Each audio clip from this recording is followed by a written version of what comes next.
Right, now this will tell us. And that's pretty conclusive. Still going. Close. I think he's got it down. How strong is he? Well, welcome back to the Pick and Go podcast, your one-stop shop for all things rugby union. And I'm here all alone, unfortunately. Pretty couldn't be with us this week, but we hope to have him back next week. But one person we do have is our good friend Ben Searle of Surly Talk Sports. Surly, welcome back in, mate.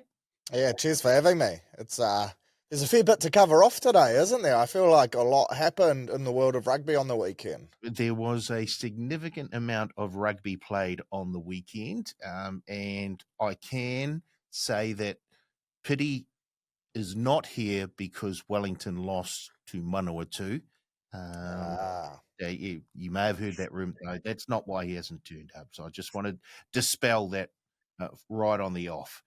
I guess we were expecting someone else from up north, up your way.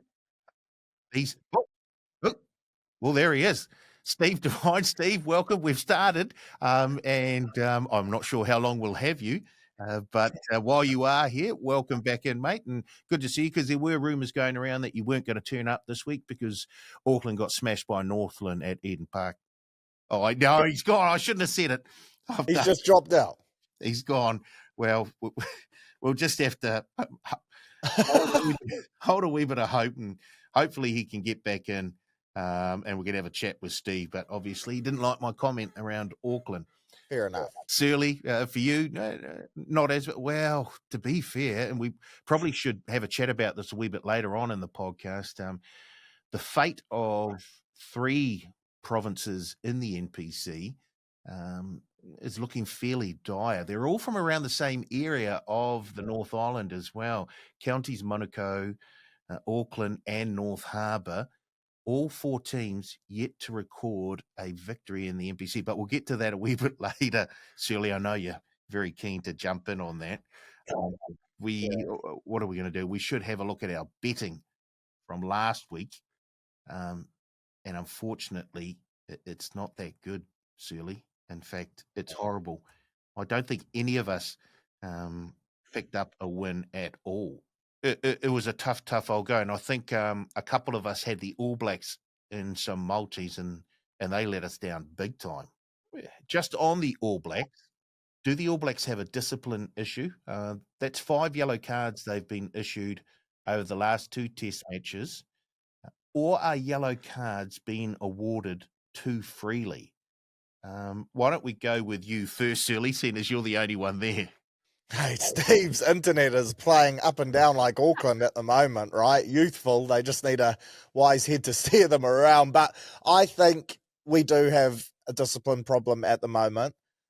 16 or 17 cards now we've had under Razor's reign. And look, yellow cards are dished out easily. I always hate seeing them dished out for, that intentional knockdown or whatever they call it. I think rugby could go a long way for getting rid of that rule, but we need to adjust to how the game's being refereed and to the actual referee of that day, because certain refs let more go than others, and we should know that.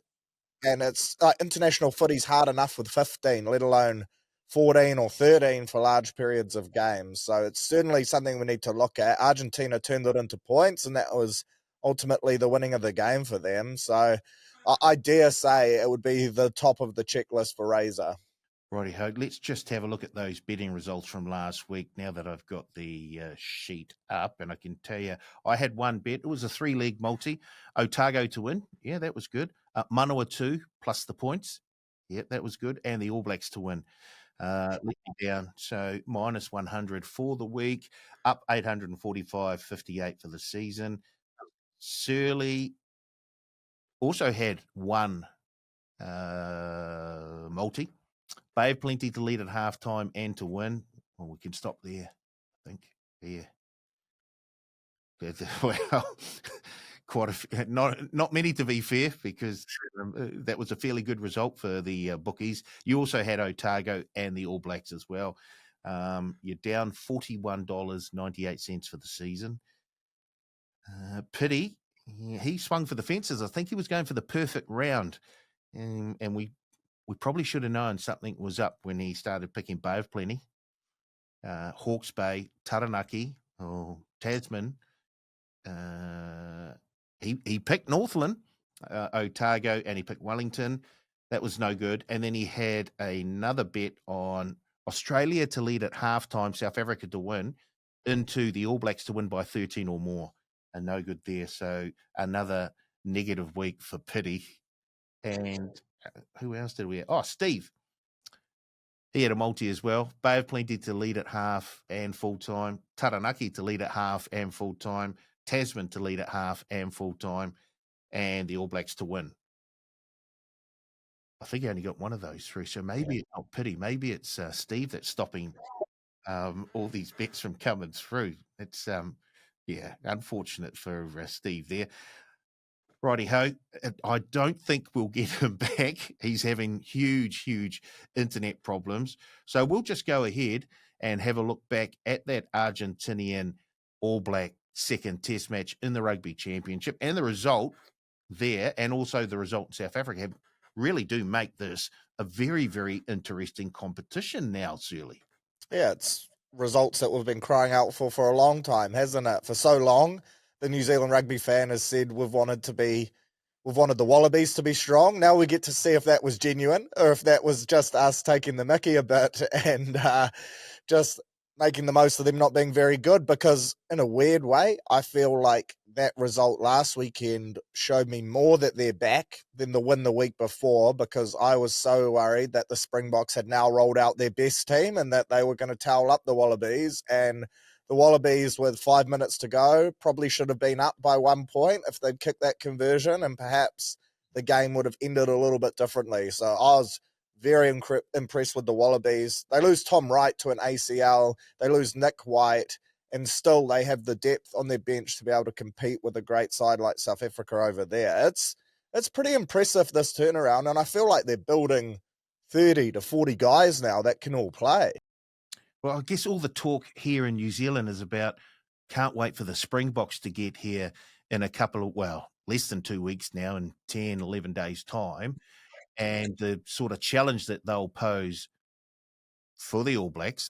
And I guess when it comes to the Springboks, you're never quite sure what they're going to do in terms of team selections. They don't mind playing around a wee bit. But what you've seen so far, do you sort of hold any fears in terms of, especially that Eden Park fortress, that could that fall? Could that record tumble in a few weeks?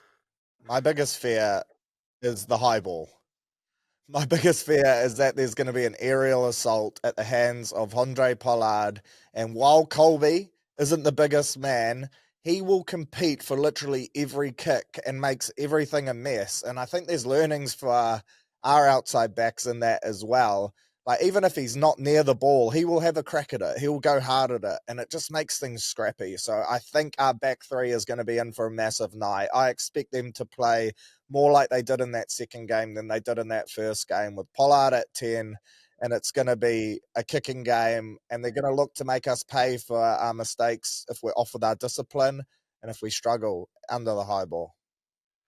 Just on those Springboks and the changes that were made for that second test against the Wallabies, Cheslin Colby, of course, Handré Pollard, they did make a big difference. And, of course, then the bomb squad coming off the bench and the likes of Etzebeth coming up. He is a huge factor, whether he starts or whether he's coming off the bench. Yeah, I think they signalled their intentions straight away, right? They went straight to a kick early, and then they kicked a penalty within the first 2 or 3 minutes, which was completely different to how they approached the first test. And they're certainly going for that bomb squad again, aren't they? Off the bench with the 6-2 split. It seems like that first test was perhaps a bit of a reality check for them, because they were starting to get a little bit carried away, and Russie was trying all these things. But what we saw from them on the weekend was more of your textbook Springbok performance. I still don't think they're as impressive as they have been over the last couple of years, but saying that statement worries me a little, because I think they will hit their straps for sure. Yeah, I'm sure they're already starting to build for the next Rugby World Cup. And Rassie won't mind throwing a few sort of wild cards in there at any stage if it means that they're super prepared for the next Rugby World Cup. In terms of the All Blacks, though, look, discipline is a factor there, and they're not. I mean, if you look at them, they're silly indiscretions, really.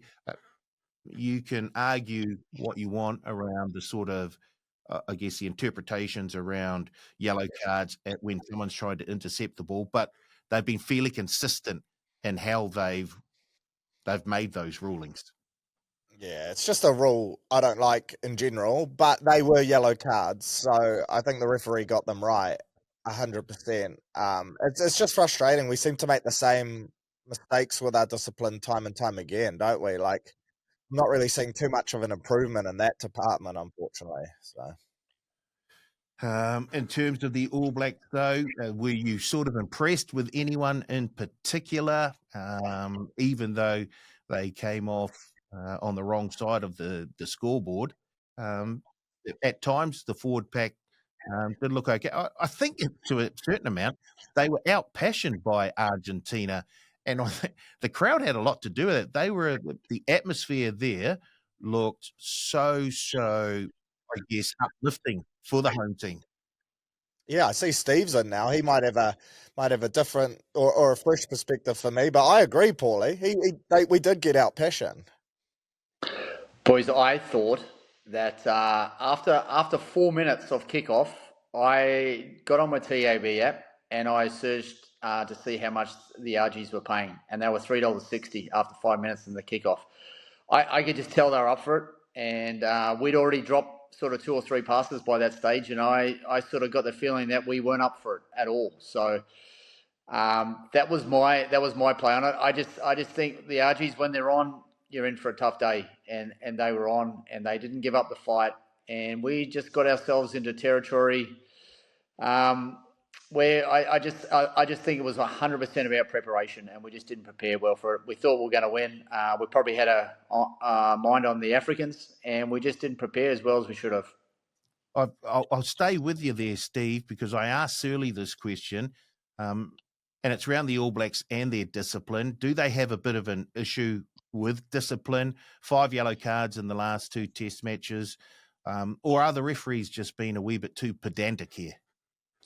No, I think we have a problem, but we've been good enough in the past to get out of jail from bad discipline, and you know, you don't have a problem when you're still winning games, but all of a sudden you lose a game, and it 100% cost. It came down to discipline that cost us that match, and I think we'll see attitudes shift now, because they didn't really do anything, the RGs, to think that they were going to score a try until we got men down, and then, you know, they were lucky they didn't get 2 other tries. So I just think, you know, the attitude in rugby of you defend your line at all costs sometimes is to your detriment, because you give little penalties away at that cost, and you're in a worst case situation, just being down by 7. All of a sudden you're down by 7 and you're down a man, and it's hard to come back by. If you look back on that test, look, I agree with you. And there are a number of punters who did jump on during the game in play, and so they must have been seeing the game the same way that you saw it, Steve, because we did take quite a few bets on Argentina at around $2.50, $2.40 during the game because of what punters saw. So they had a bit of momentum. The yellow cards didn't help the All Blacks. But if you look back on the All Black performance, are there any sort of players that you can single out and go, well, they can be happy with the sort of performance they put on? Oh, I don't think anyone will be happy with that one. You know, I think they let Cody Taylor down. I think they let Razor down. You know, for me, it was the straight preparation, straight attitude thing. I think from kickoff they got it wrong. Maybe because Cody Taylor's 100th, maybe they over-prepared and maybe cooked themselves a little bit too much in that direction. But certainly probably the worst performance I've seen them roll out. You got to give some of that to a spirited, Argentinian team that fronted up and delivered on the day. tackled their hearts out, and they got on the front foot and didn't back down. And you're gonna, against the big teams, you're gonna get days like that where things just don't go your way. And I don't think we should burn it down just yet. I think we should just give them a chance to reflect on what was a magnitude of mistakes, and I think they'll be a better team for it. Unfortunately, you learn more out of a loss than you do out of win, and maybe that was a loss we needed a couple of weeks before the Africans turn up. Well, Auckland and North Harbour must be learning a whole heap at the state. Oh, sorry, guys. We'll get back to that. We'll get to that in a wee while. Surly, we'll dive into a preview of the All Black Springbok test next week. But are there any changes that you would like to see to that All Black side heading into that test? Look, like Steve said, I'm not ready to burn things down yet. I know a lot of people are. I'm not of that mindset, but I will say I don't think the back line is clicking 100% at the moment. And positionally, there might be a few tweaks there that they look to change. But I think I'm happy with our forward pack more so than our back line. I'm still not sure around the dynamic of the midfield and our wingers in particular, because they're going to kick the ball to us, and we need to be a whole lot better under the high ball, or else we'll just continue to turn over ball and give South Africa opportunities, and they will make us pay as well. And that performance there, Rasi will just be highlighting every kick, and there were plenty of them, and he will be saying, we are just going to bomb them until they roll over. And so I don't think it's any debate what the All Blacks will be expecting come Eden Park, and we just need to get that right. I don't think we got one kick. Did we get one kick where we kicked it? I don't think so, no. And a lot of it's kick chase, but then a lot of it's aerial ability as well, right? It's a bit of both. Yeah, I mean, our kick chase, I've been saying it for weeks, for months, years, that it is the worst kick chase team in rugby. For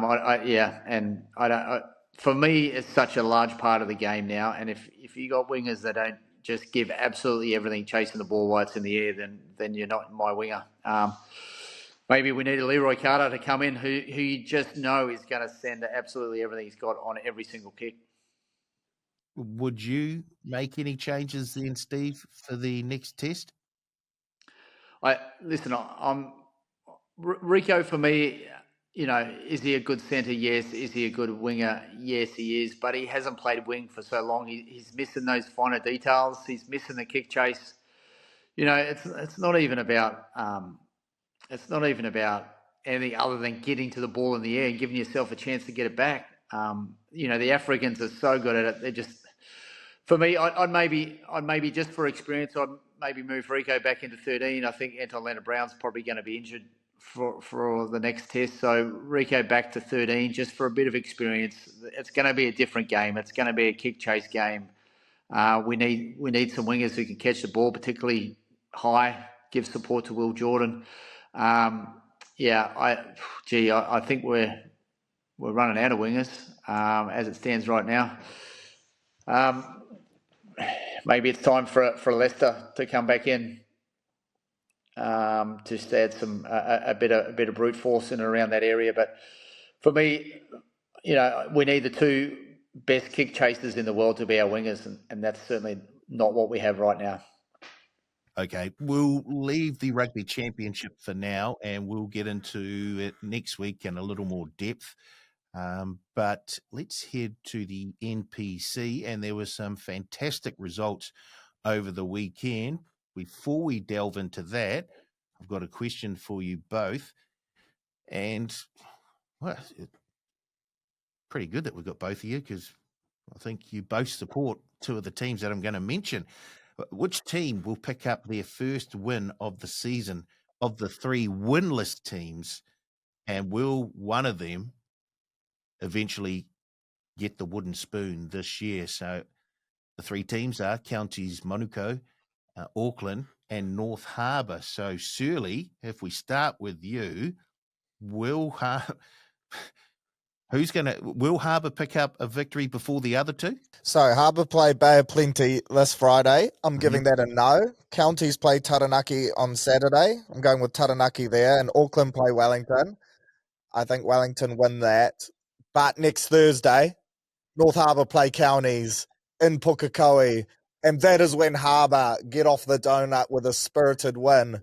That is going to be massive. So, yeah, next Thursday we get the job done. Could be a 0-0 draw.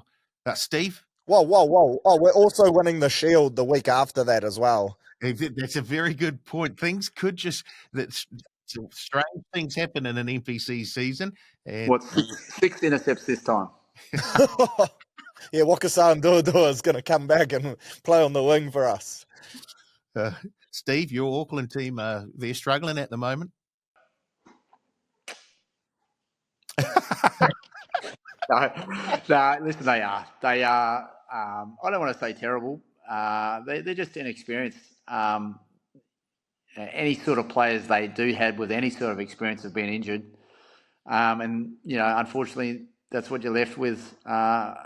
Inexperienced coach at this level, inexperienced players at this level. Most of them are, 21, 22, and unfortunately, they probably last year they probably had their experienced guys that probably had one foot on a plane to head overseas, so they sort of lost a bit of interest. And I think this year they've gone, we're not going to get caught in that boat this year, and we're just going to pick these young kids with a little bit of experience, and that hasn't worked that well either with the experience getting injured. So are they hurting? Yes, they are. Do they need me to throw more dirt on them? No, they don't. I'll just say that I will support them. Do I see them winning this weekend? Probably not. I actually put a little bit of a wager on Counties getting up over Taranaki just because it's that loss of the Shield. Sometimes things can spiral a little bit out of control after a loss, particularly like that. So I'm on Counties this weekend. Can we get a wager on this Auckland-Wellington game, actually? Because Paulie's giving us plenty, but his Wellington's hardly flying either. No, that whole one win they've had. Yeah. I've done 100%. Wellington just haven't been performing to the heights that they probably should be with the players that they have there. I can tell you one player who did look very, very sharp against Manawatu last weekend was the fullback, Solomon, who played for Wellington College. I don't know. It would have been great to have Pity here because he might have been able to tell us a few things about him. That was a pretty good display on a losing side, but Manawatu, to be fair, thoroughly deserved that win. They totally outplayed Wellington at times there. Their ball movement. I thought Nani Lomapi had a huge game for the Green and Whites. But we'll get to that in a wee bit. I guess right now, if we look at the Shield Challenge, and once again, the Shield just seems to, I guess there's always a wee bit of drama when it comes to a Shield Challenge, and that's certainly what we got in this one here. Taranaki seemed to be in control, and Josh Jacob was having another massive game for Taranaki. He got that turnover where they picked up the penalty late in the game. They decided to kick for touch, and he kicks it dead. He went almost from hero to zero. He was having a huge game, and that turned momentum. If Taranaki get a line out 5-10 metres out, you got to think that they're either going to be driving it over for a try or getting another penalty somehow, and possibly someone from Waikato getting a yellow card and going to the bin. So if you look at that challenge, Steve, was it Taranaki that sort of let it slip, or was it Waikato who produced enough pressure to take it off them? Yeah, with 2 minutes left in the game, 40 metres out, I'm sort of thinking that a shot at goal probably would have been the right option as well, just to push it beyond that 3 points. But, you live by the sword, you die by the sword, and they chose their options and unfortunately didn't quite come off. You can't point fingers in these situations, but I certainly think Taranaki did enough to win it and maybe let it go.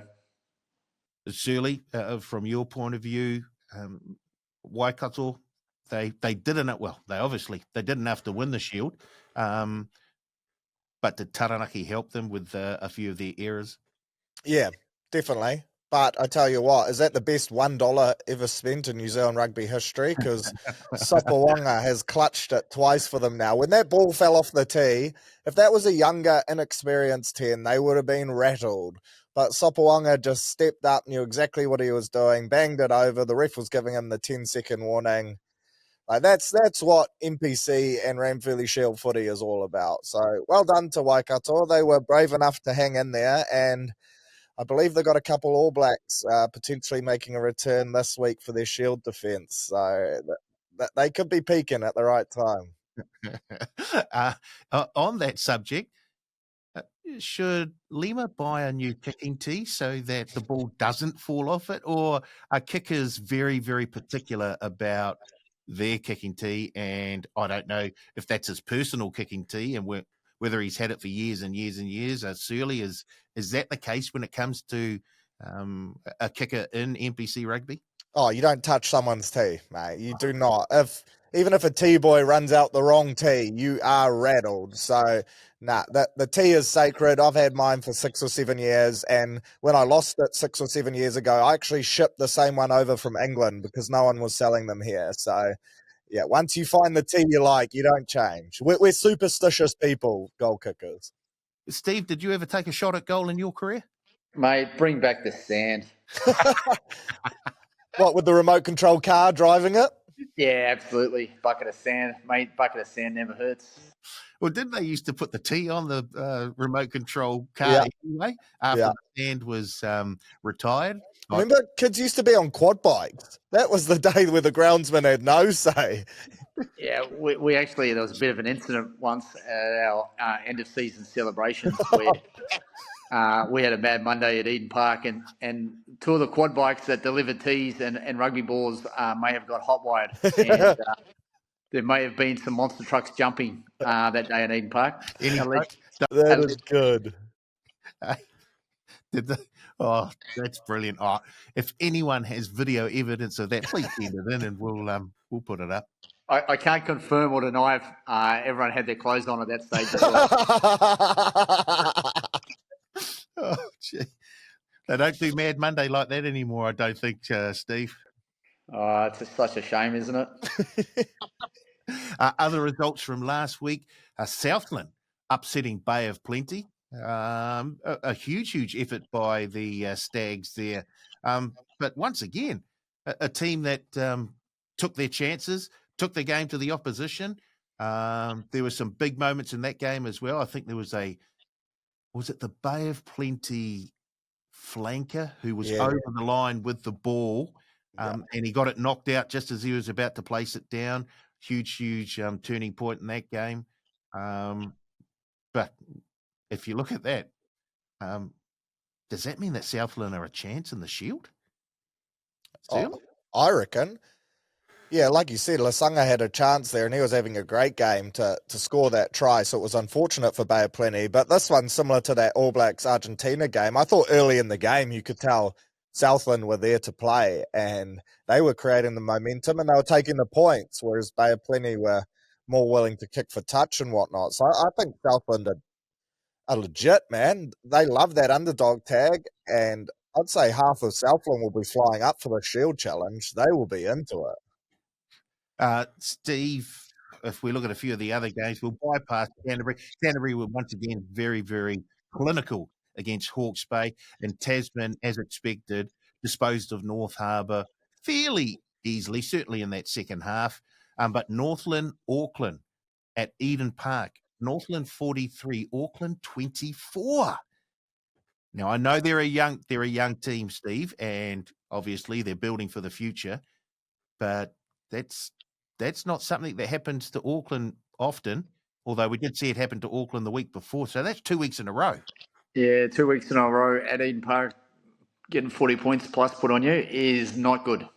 And well done to the Taniwha. I just thought, once again, you look at a bit of experience in the number 10 position. Rivers Rayhana just drove them around. It was the same sort of thing as the little brother Manawatu versus Wellington. The little brother just stood up, beat his chest, and got stuck in and overdid them, just like Argentina did with the All Blacks, and Manawatu did with Wellington. Sometimes this game is not about who you put on the field.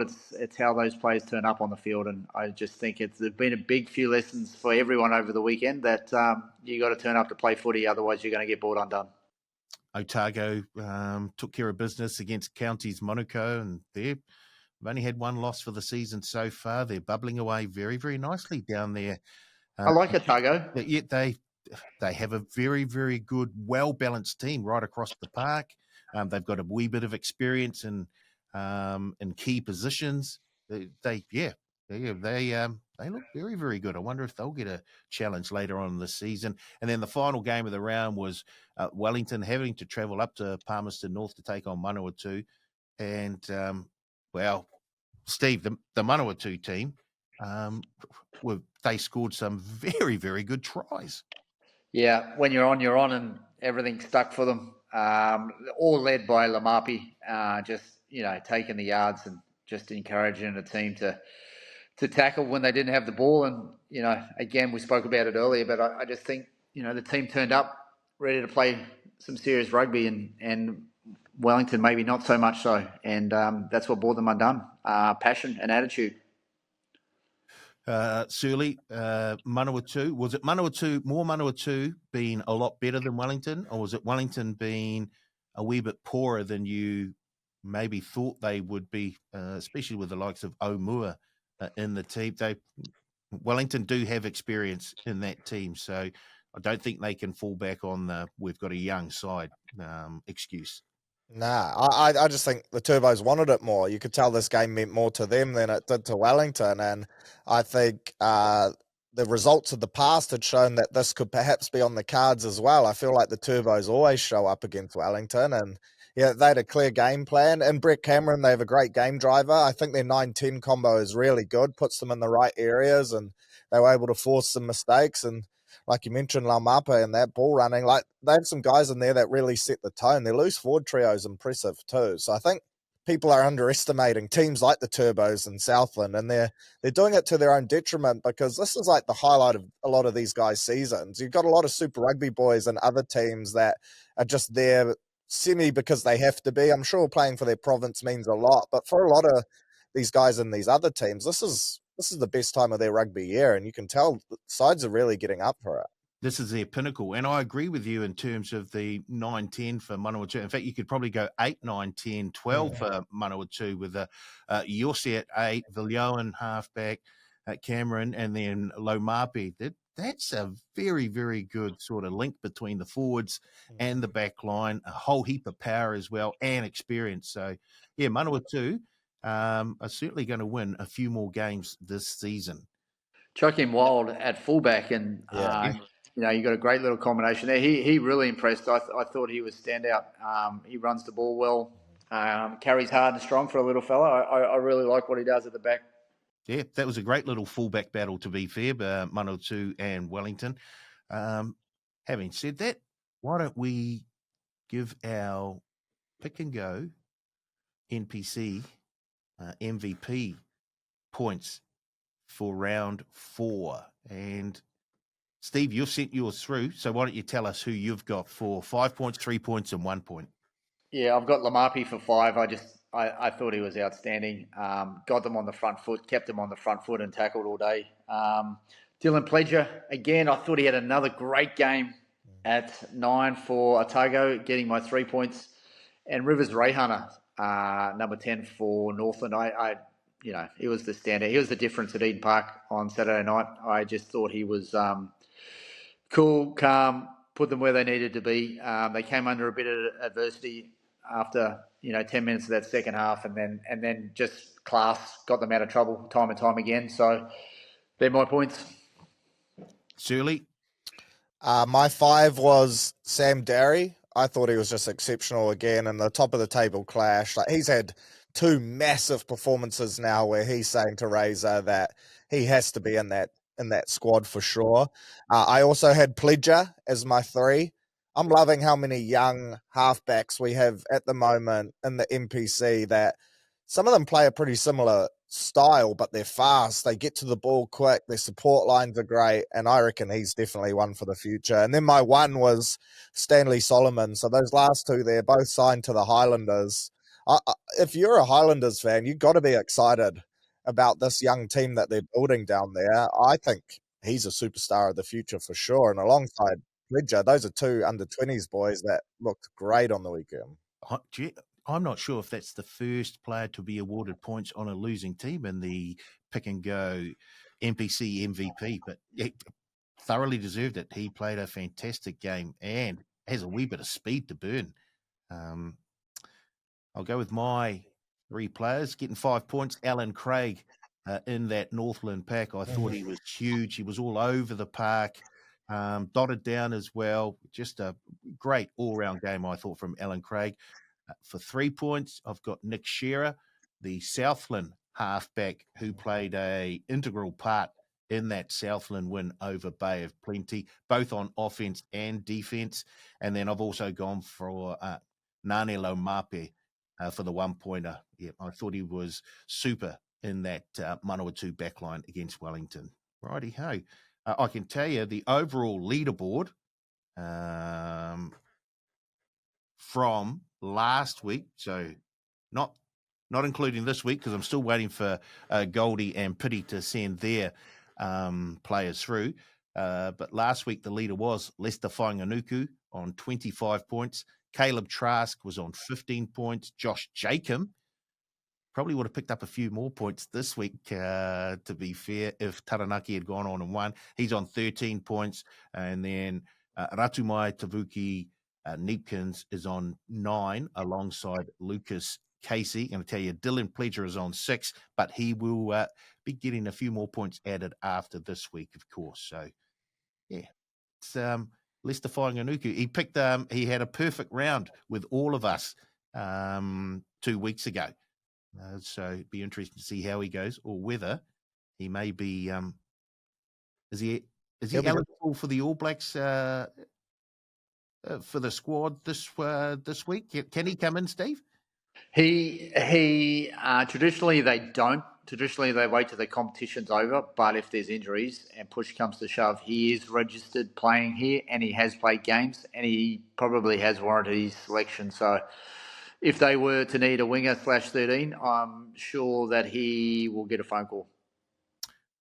Righty ho. We will now look ahead to this weekend, and we'll check out the NPC action. And there's 2 games we're going to focus on, and then the final 2 games of the round: Wellington hosting Auckland, and Waikato defending the Shield for the first time this year against Southland. So first of all, Wellington, Auckland. Wellington favourites here at $1.42. Auckland $2.80. They're 6.5 point favourites, Wellington, and the total set at 61.5. This game will be out at Jerry Collins Stadium in Porirua. Do you have any faith whatsoever in either of these 2 teams, Steve? I don't. I think Wellington will win this match. I just think them at home will be a bit too strong. To me, Segner for Auckland, if he's back, he has been a massive loss. I think his leadership, his ability around the field, he was injured, I think, in the warm-up prior to the Taranaki game. So hopefully he's back this weekend. He's the point of difference. He kept them both in the first 2 matches and then got injured before the third. So if he comes back, Auckland are a chance. If he's not there, I just don't feel the leadership is there at the moment. Surly, if you look at this game, even though it is a home game for Wellington, Otago did beat them at that park only a few weeks ago. So do you give Auckland any chance? Look, it's not going to be easy. In saying that, as a mutual fan, I am keen to watch this game because I think there's going to be some points. And when you look at the outside backs for both teams, like there's no shortage of excitement there. I thought Caleb Tangito looked outstanding last week when he came on. He chucked at Solomon, Tito Harris, all those guys in the same game. It's going to be exciting to watch. I just wonder if Jackson Garden Bishop will be the better game driver and put them in the right areas and Wellington come away with points. But look, it's not out of the realm of possibility. Both teams have been pretty up and down, and Wellington, if you catch them on a bad day, they can be very beatable. So, yeah, don't write off Auckland, but I would say that the odds are right at the moment. I think Wellington deserve to be favourites. Final game of the round, and Waikato, the new Ranfurly Shield holders, will defend it against Southland. Waikato $1.22, Southland $4. Waikato are 12.5-point favourites in this game. The game total set at 56.5. Steve, are we going to see the Shield change hands again and head all the way down to the deep south? I hope so. Good on. I'm on Southland. I'm on the underdog. Do I think they'll do it? I probably don't think they will, but I'm on the underdog this weekend. Surly, you mentioned Waikato might be getting an All Black or two back to bolster their ranks. That would have a significant effect on this game. Yeah, massively. No, I was playing golf with one of the blokes last week, and he said he's meant to be playing. So that will be interesting. Come on, who is it? Leonard Brown. Leonard Brown. He's training with them this week, and he's meant to be playing. There was chat around potentially Luke Jacobson, although that might be the week after. I want Waikato to win, and this is not a Southland thing at all. I've been loving watching Southland play, but then they would defend it next week against Canterbury, and that to me is the worst possible result because I don't want to see Canterbury end up with the Shield somehow. So I want Waikato to hold it. Their next defence will be North Harbour. It'll be 2006 all over again. I'll be leading the parade, you best believe it, through Takapuna. It'll be beautiful scenes. So that's my goal.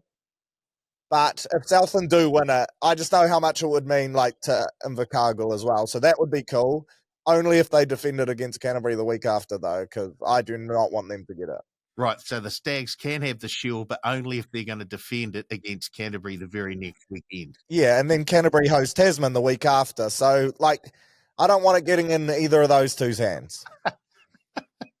Righty, I think it's a good time for us to put some money where our mouths are and give our betting strategy for this weekend. No Rugby Championship games. I guess it's all NPC, or you could also look at the Women's Rugby World Cup where the Black Ferns have been in action already. We should touch on it just before we do get to the betting. At the moment, the outright market has the English women as hot favourites. Of course, they lost in the World Cup final last time out against the Black Ferns here in New Zealand, but they are $1.25 favourite, the English women. In fact, I think that was the last game that they lost, was the final against the Black Ferns. They've been on an absolute tear. They look very, very good. They're $1.25 at the moment. The Black Ferns are second favourites to win the World Cup. They're at $4. Then we're down to the Canadian women at $7.50. And then we're double digits out to France at $15 and then 51 or more for Ireland and Australia. So having seen the Black Ferns up against Spain in their first game, Steve, do you give them a chance of defending the World Cup? Listen, I don't think England they've lost one game in 8 years. I think they've gone back to back, lost the final, and now haven't lost a game again. They'll be hard to beat doing what they do, scrum and line out more. I was having a bit of a look around this market this morning, and I seen Georgia Miller to be New Zealand's tournament top try scorer, paying $5.50. And I thought that is a very good shout. Obviously, I can't put some money on that this weekend because it's going to be a couple of weeks or almost a month before we find out the result. But $5.50, she is an absolute freak. She will get a lot of game time. And I think at $5.50, I think that's a great shout. Oh, hey, nice. And what'd she score against Spain? She Yeah, she got 2. Yeah, She she got a got 2. Picked The up a biggest problem would be if Portia Woodman Wycliffe gets more minutes and starts. It'll be those two going for it, right? Yeah, I think Porsche's like $1.80 or something, and Yeah, wow. Georgia Miller's at 5.50. I was like, yeah, she's leading at the moment with 1 game down. Yeah.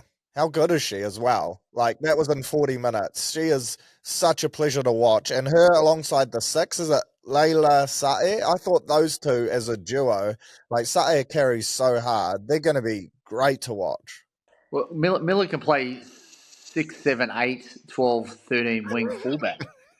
And I wouldn't put it past her playing the other positions you didn't mention too, because she is insane. Yeah. Um, is that why, because she can play just about any position on the field, that they maybe will hold her back and play limited minutes or bring her off the bench so that she can slot in wherever they need? Or do you see her playing a major part in this campaign, Steve? I think she's the best on the field. Every time she plays, she's breaking tackles, running meters are up there, scoring tries.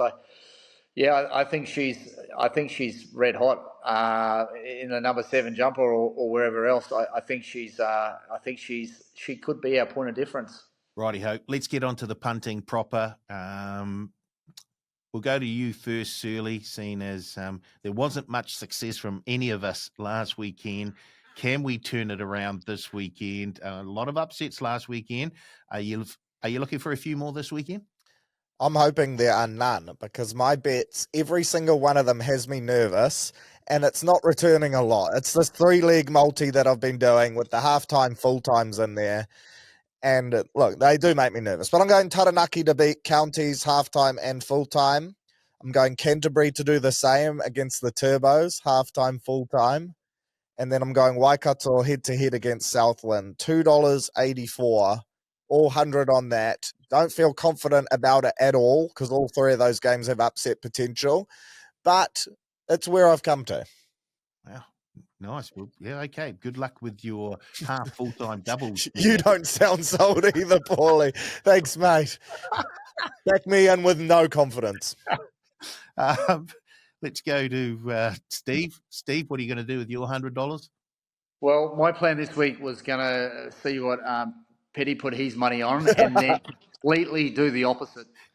The absolute opposite, because I thought he bought me undone last week. He read a couple out that I tipped, and I was like, "Oh no, that's not good news," and it wasn't good news. So, I'm just gonna smack it all on Manawatu to win at 450. Wowee. Yeah, I liked what I've seen last week, and I don't know the bounce of the ball doesn't go your way 2 weeks in a row, but I really like what I saw last week. Okay, I'm going to have one bet as well. And I'm going to go the 2 final games of the round. I'm going to go Stanley Solomon to score a try against Auckland, into Waikato to beat Southland by 13 or more. So once those odds come out for the try scorers, Waikato are currently $1.95 to win by 13 or more. I just think there might be a wee bit of a letdown for a Southland after that huge effort against Bay of Plenty last weekend. And I'm looking for Stanley Solomon to continue on his try-scoring heroics. So hopefully that happens. Righty-ho, we're through another week, even with all our Wi-Fi internet issues. Steve, you heading back out on the water this weekend? I'm not. I haven't had a look at the wind yet, but yeah, it's a possibility. I've got a little bit of time off Saturday. Yeah, I might do that, or might actually shoot up and watch Northland play this weekend. Northland are taking on Hawke's Bay. I might be up in Whangarei, so I might drop in to see the Tunny Fire, have a run around, and have a few beers. Beauty. We'll look out for that. Surly? I won't be going to the Harbour Bay of Plenty game, unfortunately, because it clashes with with another team dear to my heart. But I did go to the Harbour Tasman game, and yeah, that was tough. But good times are on the way for Harbour Rugby. Don't you worry. So yeah, I won't be there this week. But if they get a Shield challenge in a couple of weeks' time, I'll be leading a convoy. Oh boy, oh boy. Can we go back to talking about Mad Mondays? I've got. You've got Hit me. that one. Have Harbour ever had one? Not a celebratory one, but you can still have them when you lose, mate. wow. No, we won the 2016 championship final. We beat Otago down in the Sistema lunchbox to get promoted. Bryn Gatland with a drop goal with 10 seconds to go. Oh boy. We were in the 94 final, the iconic final, where basically the whole team ended up at the judiciary. We've had our moments, 2006, Shield there. You can count them on one hand, but we've had them. I thought that's what you were going to say. Well, All thanks. right, let's wrap this up, Paulie. You're about to see your own Battle of the Bridge, mate. There is none this year. That's a travesty. Oh, if you both make the semis, it might. You know, you're right. There isn't one this year. Oh, and Wellington won't be there either, mate, so don't worry about that. Well, I know Wellington have a good chance of winning this weekend because Pity's not here to stop them. If North Harbour get the wooden spoon this year, Surly, you've got to burn your kicking tee. Oh, even though I'm retired, I'll never part with that thing, hey. What happens if Auckland get it then? You can burn your boat. Whoa!